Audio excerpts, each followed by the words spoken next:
I stirred my latte slowly, watching the foam swirl into delicate patterns while Mom scrolled through her phone with the satisfied expression of someone who'd just accomplished something important. Across the table, my sister Vanessa was doing her usual Sunday brunch performance. Perfectly styled hair, designer sunglasses pushed up on her head, recounting her latest real estate triumph. So the Riverside property closed at $2.8 million, Vanessa said, cutting her avocado toast into precise pieces. The buyers were desperate. Multiple offers, but I convinced them mine was the only serious one. Commission alone was enough to cover my trip to the Maldives next month. That's wonderful, honey, Mom said, barely looking up from her phone. You've always had such a head for business. It's about knowing value, Vanessa continued. Understanding what properties are really worth versus what people think they're worth. That's the difference between a good agent and a great one. I took another sip of my latte, letting the conversation wash over me. Mom suddenly looked up, a bright smile crossing her face. Oh, speaking of properties, Emma, I have good news. I listed your apartment this morning. I set down my cup carefully. You did what? Listed your apartment, Mom repeated as if this were the most natural thing in the world. I've been talking to Vanessa about it for weeks. That building you're in? It's going downhill. The management is terrible, the other tenants are questionable, and honestly the whole neighborhood is deteriorating. It's time you moved somewhere better. Vanessa nodded enthusiastically. I told Mom I'd find you something nice. There's a cute one-bedroom in Riverside, much better area, more professional residents. It's only $1,800 a month, which I know is a stretch on your salary, but... Wait, I interrupted.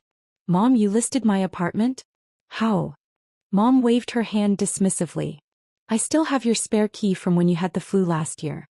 I took some photos yesterday while you were at work. The place needs updating. That kitchen is from the 90s. But I got some decent shots. Already have 3 inquiries. You went into my apartment without asking? Don't be dramatic, Emma. I'm your mother. Besides, I'm doing you a favor. That building is a dump. You deserve better. Mom turned her phone to show me a rental listing. There was my living room, my furniture, my view of the city skyline. I stared at the listing, then back at Mom. You can't just list someone else's apartment. I can when that someone is my daughter who clearly doesn't have the motivation to improve her own situation, Mom said firmly. Emma, you've been in that place for 6 years. 6 years in a mediocre building in a declining neighborhood, paying rent to some absentee landlord who probably doesn't even live in the state. Vanessa jumped in. Mom's right. You're throwing money away on rent when you could be building equity. That's what I keep telling you. At 32 you should own property, not rent. But if you insist on renting, at least rent somewhere decent. The building is fine, I said quietly. Fine. Mom laughed. Emma, the elevator breaks down every other week. The lobby looks like it hasn't been updated since 1985. Half the units are empty because the building has such a bad reputation. Fine is not the standard you should be accepting. The location is terrible too, Vanessa added. That neighborhood used to be nice 20 years ago, but now? Crime rates are up, property values are stagnant. Emma, as your sister and as a real estate professional, I'm telling you, get out of there. I returned to my latte, saying nothing. Mom sighed dramatically. This is exactly your problem, Emma. No ambition, no drive to improve your circumstances. You work at that little nonprofit making what, $40,000 a year? You live in a deteriorating building in a bad neighborhood. You drive a car that's older than some of my clients' children. When are you going to want more for yourself? I'm content where I am, I said. Content, Vanessa repeated, making it sound like a disease. Emma, content is what people say when they've given up. I'm not content. I'm thriving. I drive a BMW, I live in a luxury condo in the best part of the city. I travel internationally 4 times a year. That's not content, that's success. Your sister works hard for that success, Mom added. 80-hour weeks sometimes, always networking, always pushing.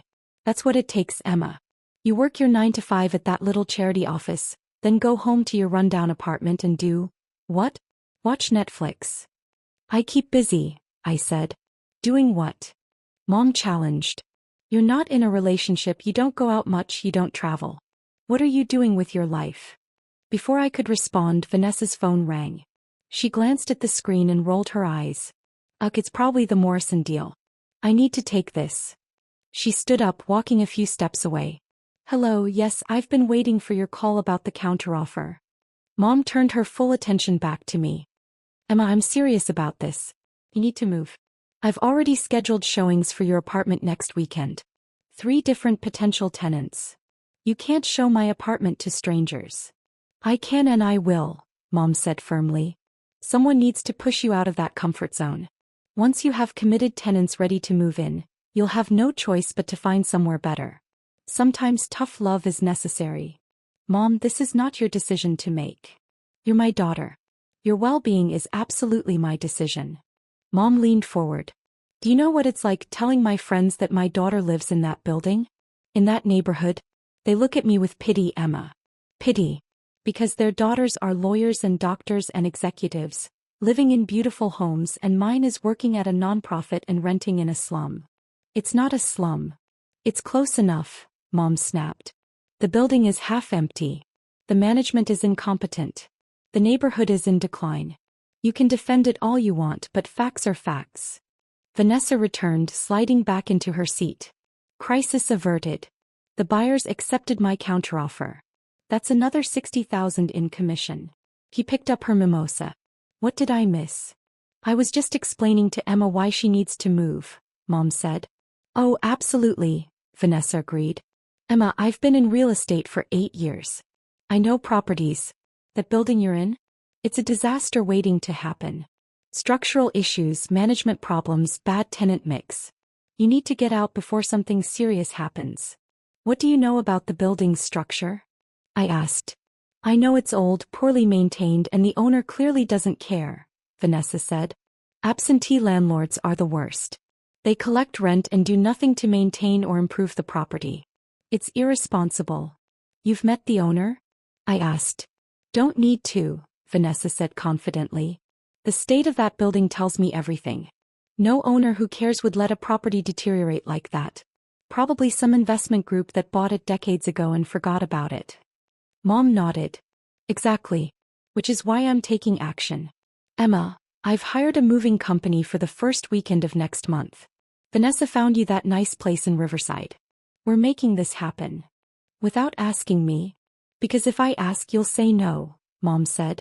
You'll come up with excuses about why that horrible apartment is fine, and why you don't need to move. So I'm not asking. I'm telling you. This is happening. I set down my latte and pulled out my phone. Excuse me, I need to make a call. To who? Mom asked. Work, I said simply, standing up and walking toward the restaurant's entrance.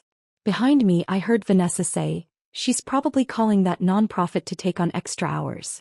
Emma would rather work for pennies than accept help improving her life. I stepped outside into the cool morning air and dialed Thomas Green, the property manager for my building. He answered on the second ring. Miss Chen, good morning. What can I do for you? Thomas, have you received any calls about a rental listing for the penthouse? There was a pause. As a matter of fact, yes. About an hour ago. A woman claiming to have access to your unit called to schedule viewings. She said she's listing it for rent. I told her that wasn't possible since you own the unit, and the entire building, but she insisted she had the right to list it. She became quite agitated when I tried to explain. I was actually about to call you. What's her number? She called from. He rattled off Mom's cell number. That's my mother. Another pause, longer this time. Your mother is trying to rent out your penthouse. Apparently. She doesn't know I own the building. Ah. Thomas's voice carried a mixture of amusement and concern. Miss Chin, what would you like me to do? Call her back. Ask her why she's listing the owner's property. With pleasure. Should I mention you're the owner? Not yet. Just see how she responds. Consider it done. I ended the call and returned to the table. Mom and Vanessa were deep in discussion about rental rates and neighborhood demographics.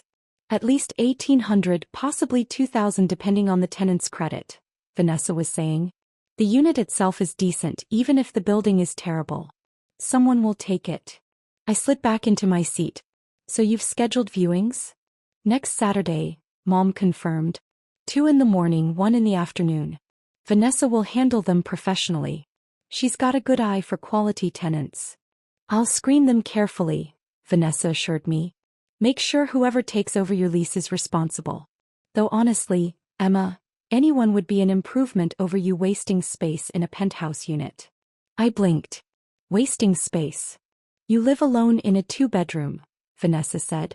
That's inefficient. A family could use that space. Or a professional couple. You don't need 2 bedrooms. The 2nd bedroom is my office. You work at a nonprofit, Mom said. What kind of work could you possibly need a home office for? Organizing charity bake sales. Before I could respond, Mom's phone rang. She glanced at the screen and frowned. Unknown number. Probably spam. She let it ring through to voicemail. It rang again immediately. Persistent spam, Vanessa commented. Mom answered with an irritated, hello? I watched her face carefully as she listened. Yes, this is she. What? No, I have every right to list that apartment. I'm the tenant's mother, and what do you mean I can't list it? Mom's voice was rising. Young man, I don't think you understand. My daughter has been renting there for 6 years. I have her spare key and her permission. She fell silent, listening. Her face went from annoyed to confused to pale. That can't be right. There must be some mistake. The owner is. You're saying the owner lives in the building? Which unit? Another pause. Mom's eyes widened. The penthouse? That's my daughter's. What do you mean she is the owner? That's impossible. Emma works at a nonprofit. She makes barely enough to. No, she doesn't own, you're certain? Vanessa was watching Mom with growing concern. Mom? What's wrong? Mom held up one finger, still listening to the phone. I see. And the entire building? All 48 units? For how long? 6 years. But she never. I don't understand. I sipped my latte calmly. Yes, I apologize for the confusion. No, I won't be scheduling any viewings. Yes, I understand. Thank you for clarifying. Mom lowered the phone slowly, staring at me with an expression I'd never seen before. What was that about? Vanessa demanded. Mom's voice came out barely above a whisper. That was the property manager. He says Emma owns the building. The table went silent. Vanessa laughed. That's ridiculous. Emma barely makes $40,000 a year. How could she possibly own a 48-unit building in the city? That's what I said, Mom agreed, but her eyes stayed fixed on me. Emma? What is he talking about? I set down my lot. I own the building. You own. Vanessa shook her head. Oh, that's not possible. Do you have any idea what a building like that is worth? Even in that declining neighborhood, you're talking millions. 7.3 million, I said quietly. That's what I paid for it 6 years ago. Current valuation is approximately 11.2 million based on recent comparable sales in the area. Mom's hand was pressed to her chest. You paid $7 million for a building? 7.3, I corrected. I got a good deal. The previous owner was retiring and wanted a quick, clean sale. I paid cash. Vanessa was shaking her head repeatedly. You paid cash. $7.3 million. Gosh. Emma, where would you even get that kind of money? I worked for it. At a nonprofit? Mom's voice was shrill now. Emma, nonprofits don't pay $7 million salaries. No, I agreed. But I don't work at a nonprofit. The silence that followed was absolute. Both Mom and Vanessa stared at me like I'd started speaking a foreign language. Finally, Vanessa found her voice. What do you mean you don't work at a nonprofit? You said you work at that charity office downtown. No, I corrected gently. You said I work at a little nonprofit making $40,000 a year. I never confirmed that. I said I work in the nonprofit sector. There's a difference. Semantics, Mom snapped. If you don't work at a nonprofit, where do you work? I run one, I said simply. I'm the founder and CEO of the Chin Foundation. We manage endowments and grant distributions for educational initiatives across the state. We oversee approximately $200 million in assets. Vanessa's mouth had fallen open. You run $200 million. The foundation itself is valued at $200 million, I clarified. My personal net worth is separate. Though obviously there's some overlap in terms of investment strategies and... Your personal net worth, Mom interrupted. Emma, what is your personal net worth? I paused, calculating mentally. As of last quarter's valuations, including real estate holdings, investment portfolios, and liquid assets, approximately 18 million. Though it fluctuates with the market. The color had completely drained from Mom's face. $18 million. Approximately, I repeated. Vanessa was scrolling frantically through her phone. Chin Foundation. Oh my God. Emma, there are articles about you. Forbes, Business Journal, Philanthropy Today. They're calling you one of the most influential nonprofit leaders in the state. There's a photo of you at some gala with the governor. That was a fundraiser for education reform, I said. The governor was the keynote speaker. You're wearing a ball gown and talking to the governor, Vanessa said, her voice hollow. And you never mentioned this? You never asked what I actually did, I pointed out. Every time I tried to talk about my work, you changed the subject or made assumptions. Mom was still processing. The building. Your apartment. You own the entire building. Yes. 48 units total. 36 are currently occupied. I've been slowly renovating the empty units. That's why the building seems half empty. I'm doing major upgrades before re-renting them at market rate. The elevator that's always breaking, Vanessa said slowly. That's being completely replaced, I finished. We're installing a modern system next month. The current one is 40 years old and beyond repair. The building has been operational with the service elevator during the upgrade process. The lobby that looks outdated, Mom added weakly, is being renovated starting next week, I confirmed. Complete redesign. Marble floors, new lighting, modernized security systems, updated mailroom. The architect's renderings are beautiful. Vanessa was still scrolling through her phone. The declining neighborhood? Emma, I'm looking at property values. That area has appreciated 18% in the last 3 years.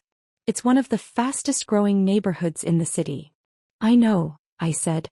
That's why I bought there 6 years ago. I saw the potential before everyone else did. The new transit station, the commercial development, the young professional demographic moving in. It was obvious the area would boom. Obvious, Vanessa repeated faintly. Mom's hands were shaking. The things I said. About your building being a dump. About the management being terrible. The management works for me, I said. Thomas Green is excellent. He's implemented every upgrade I've requested, stays under budget and maintains high tenant satisfaction. The building's reputation issue you mentioned? That was deliberate. I kept it low profile during renovations to avoid driving up property taxes before the work was complete. You kept it low profile, Mom echoed. The empty units aren't because of a bad reputation, I explained. They're empty because I'm upgrading them. New appliances, modern bathrooms, refinished floors, updated electrical and plumbing. Each unit takes about 6 weeks to complete. I'm doing them in phases to maintain cash flow from occupied units while improving the property value. Vanessa set down her phone with a trembling hand. You're doing a phased renovation of a 48-unit building while managing a $200 million foundation? The renovation is mostly managed by contractors and Thomas, I said. I just make final decisions on design elements and approve budgets. The foundation takes up more of my time. Grant reviews, donor meetings, program oversight, financial planning. The cute one-bedroom in Riverside for $1,800 a month, Mom said slowly, that you wanted me to move into. Would have been a significant downgrade, I confirmed. My penthouse is 2,800 square feet. 2 bedrooms, 2.5 baths, private terrace, floor-to-ceiling windows with city views. Market rent would be about $5,000 a month. Though I don't pay rent obviously since I own it. $5,000 a month, Vanessa whispered. That's actually conservative, I said. Comparable penthouses in the area are going for $5,500 to $6,000. But I prefer to keep my building's rates slightly below market to maintain good long-term tenants.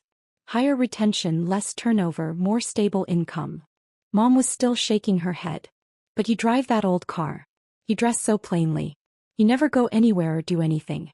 How could you have $18 million and live like I don't need to prove my wealth to anyone? I suggested. Mom, I drive a reliable car because I don't need a status symbol. I dress comfortably because I'm usually in meetings with nonprofit directors and grant recipients who are trying to do important work with limited resources. Showing up in designer clothes would be tone deaf.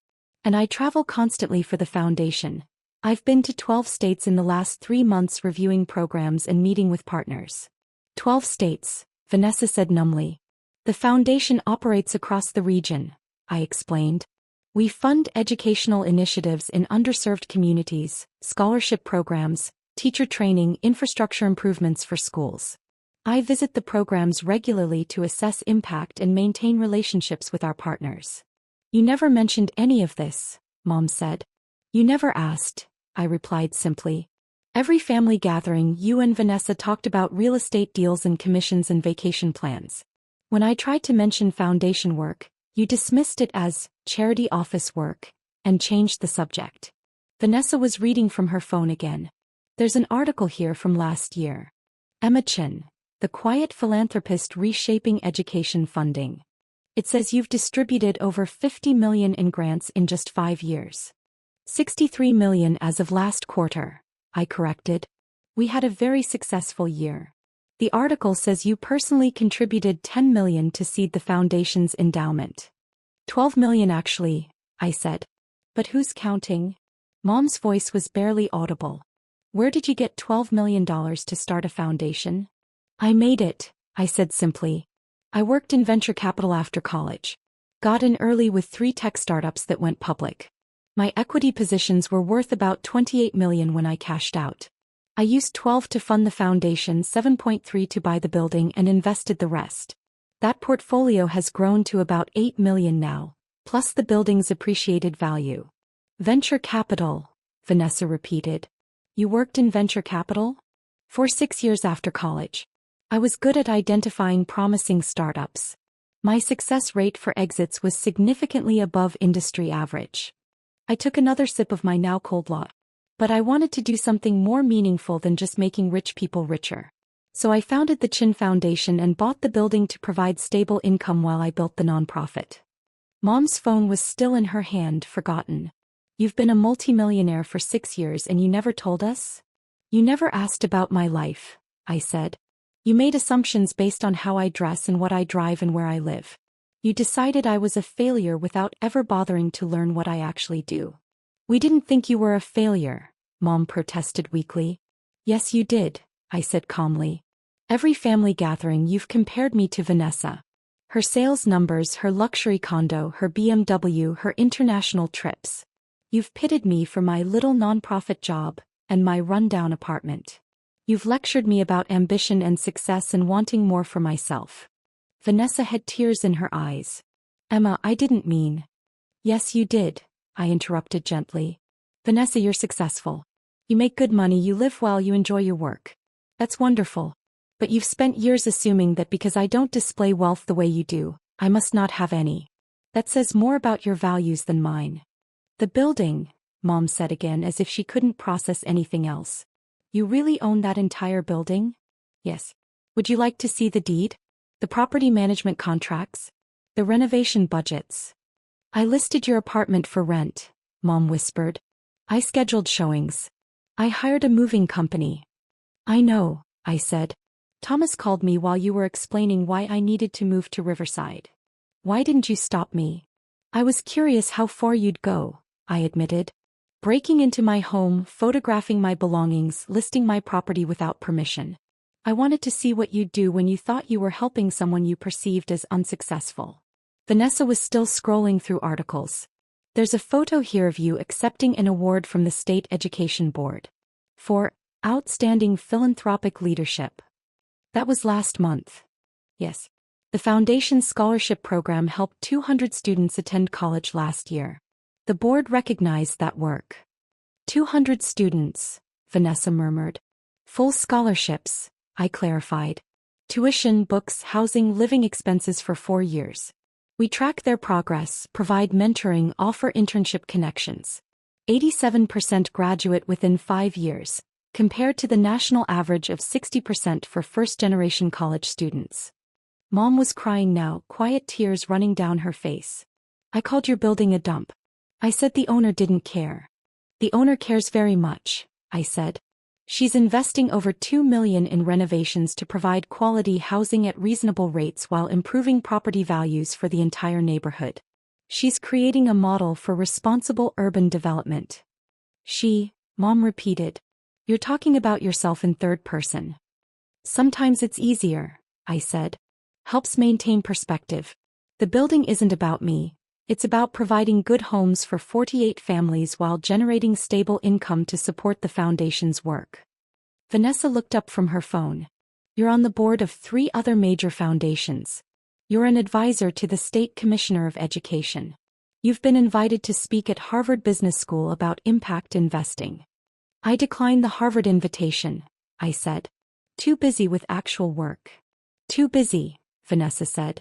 Emma, you're running a multi-million-dollar foundation managing a 48-unit building renovation, serving on multiple boards, advising state officials, and you never once mentioned any of it. You never asked what I actually did with my time, I pointed out. You assumed working at a nonprofit meant filing papers and organizing bake sales. Mom wiped her eyes. What do we do now? How do we fix this? Fix what? I asked. You didn't break anything. You made assumptions based on incomplete information, which is human nature. Now you have more complete information. But we were awful to you, Mom said. Years of condescension and pity and lectures about ambition. You were honest about what you valued, I said. Wealth displays, status symbols, conventional success markers. Those things matter to you. They don't matter to me. That's not a problem to fix. It's just a difference to acknowledge. Vanessa set down her phone. I sold a $2.8 million house this month and thought I was hot stuff. You own an $11 million building and never mentioned it. Because the building isn't the achievement, I said. The achievement is the $63 million in educational grants, the 200 college scholarships, the 15 schools that have new computer labs because of our funding, the teacher training programs that have reached over 1,000 educators. The building just funds that work. Just funds, Mom repeated. Emma, you're talking about millions of dollars like it's nothing. It's not nothing, I corrected. It's a tool. Money is a tool for accomplishing things that matter. You and Vanessa use your money for nice cars and vacation homes and international travel. That's fine. Those things make you happy. I use my money to help kids go to college who otherwise couldn't. That makes me happy. Different tools, different goals. The waiter approached hesitantly. Can I get anyone anything else? The check, please, I said. When he returned with it, I pulled out my card before Mom could react. Emma, you don't have to, Mom started. I know, I said. But brunch is on me today. Consider it a thank you for the entertainment. Entertainment? Vanessa said weakly. Watching you both process this information has been enlightening, I admitted. Your faces when Thomas called, when you started finding articles, when the numbers started making sense. Very entertaining. Mom was shaking her head. How can you joke about this? It's not a tragedy, Mom. It's just information you didn't have before. You thought I was unsuccessful and felt sorry for me. Now you know I'm successful and feel, what? Ashamed? Confused? Impressed? All of those, Mom admitted. Don't be ashamed, I said. You loved me when you thought I was poor. That's actually more valuable than loving me now that you know I'm not. We didn't just love you, Vanessa said quietly. We pitied you. We judged you. We tried to fix you when you weren't broken. True, I agreed. But now you know better. So moving forward, maybe ask questions instead of making assumptions. Maybe consider that success doesn't always look like luxury cars and designer handbags. Maybe remember that some people prefer quiet impact over visible wealth. The waiter returned with my card. I signed the receipt, adding a generous tip. The server had been excellent despite the emotional chaos at our table. Mom watched me sign. What happens now? With our relationship. Same as always, I said. We have brunch, we talk, we maintain a relationship. The only difference is you have more context for my life choices. But I listed your apartment, Mom said. I broke into your home and tried to rent it out from under you. You used your spare key to photograph a property you thought I was renting, planning to help me move somewhere you thought was better, I corrected. Your methods were questionable, but your intentions were good. You wanted to help someone you thought was struggling. You weren't struggling. No, I agreed. But you thought I was and you tried to help. That's actually sweet in a deeply misguided, boundary-violating way. Vanessa let out a sound between a laugh and a sob. You're being way too nice about this. What's the alternative? I asked. Hold a grudge? Cut you off? Make you feel terrible? What would that accomplish? You made mistakes based on incomplete information. Now you have complete information. Learn from it and move forward. Mom reached across the table and took my hand. I'm proud of you, Emma. So incredibly proud. The foundation, the scholarships, the work you're doing. It's remarkable. Thank you, I said. But I'm also ashamed that I didn't know, Mom continued. That I never asked, never looked deeper, never bothered to learn what you were actually accomplishing. I was so focused on comparing you to Vanessa that I missed everything important about your life. Vanessa's accomplishments are important too, I said. She helps families find homes, navigates complex transactions, provides expertise people need. That matters. We just have different definitions of success. Vanessa was crying openly now. I called your building a dump. I said the owner was irresponsible. Emma, you're the owner and you're investing millions in renovations. I'm supposedly a real estate expert and I completely missed what you were doing. You missed it because I wanted you to miss it, I said gently. I kept the renovations low profile deliberately. No marketing, no press, no announcements. Just quiet, steady improvement. That was strategic, not accidental. Strategic, Vanessa repeated. Emma, you're playing chess while I'm playing checkers. Different games require different strategies, I said. You're excellent at your game. High-volume residential sales, luxury market focus, personality-driven client relationships. I'm playing a different game. Long-term property value appreciation, community development, income generation for philanthropic work. Neither game is better than the other. Mom squeezed my hand. Can we start over? Can I learn about your actual work, your real life, the things you're actually doing? Of course, I said. Though I should warn you, foundation work isn't glamorous. It's a lot of grant reviews, budget meetings, site visits to underfunded schools, conversations with educators about resource needs. Not as exciting as luxury real estate sales. It's more important than luxury real estate sales, Vanessa said quietly. Not more important, I corrected. Just different. People need homes, Vanessa. The families you help find houses are building lives, raising children, creating stability. That's important work. I'm just doing different important work. We left the restaurant together, stepping out into the afternoon sunshine. Mom's car was parked near Vanessa's BMW. My 10-year-old Honda was around the corner. You really could buy any car you wanted, Vanessa said, looking at her BMW. I could, I agreed. But this one runs perfectly, gets good gas mileage and doesn't scream, wealthy nonprofit director, when I park it at underfunded schools. Sometimes the best tool is the one that doesn't draw attention to itself. Mom hugged me tightly. I'm sorry, sweetheart. For everything. For the assumptions, the condescension, the pity. For listing your apartment without permission. For breaking into your home. For not seeing you clearly. You see me now, I said. That's what matters. Vanessa hugged me next. I have so many questions. About the foundation, about the building, about how you identified those startups, about your investment strategy, about everything. Coffee next week? I suggested. I'll walk you through the foundation structure and the building renovation plans. Might be useful for your real estate knowledge. I'd like that, Vanessa said. As they drove away in their luxury vehicles, I walked to my old Honda and climbed in. My phone buzzed. Thomas Green, the property manager. Miss Chin, just wanted to confirm. That situation with your mother is resolved? Completely resolved, I said. She now understands the ownership structure. Excellent.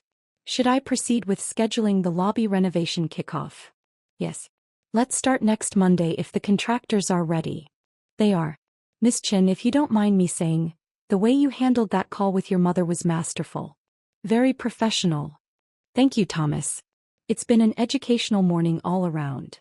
I drove home to my building. My building with 48 units, ongoing renovations and long-term tenants who had no idea their quiet landlord was the woman who lived in the penthouse.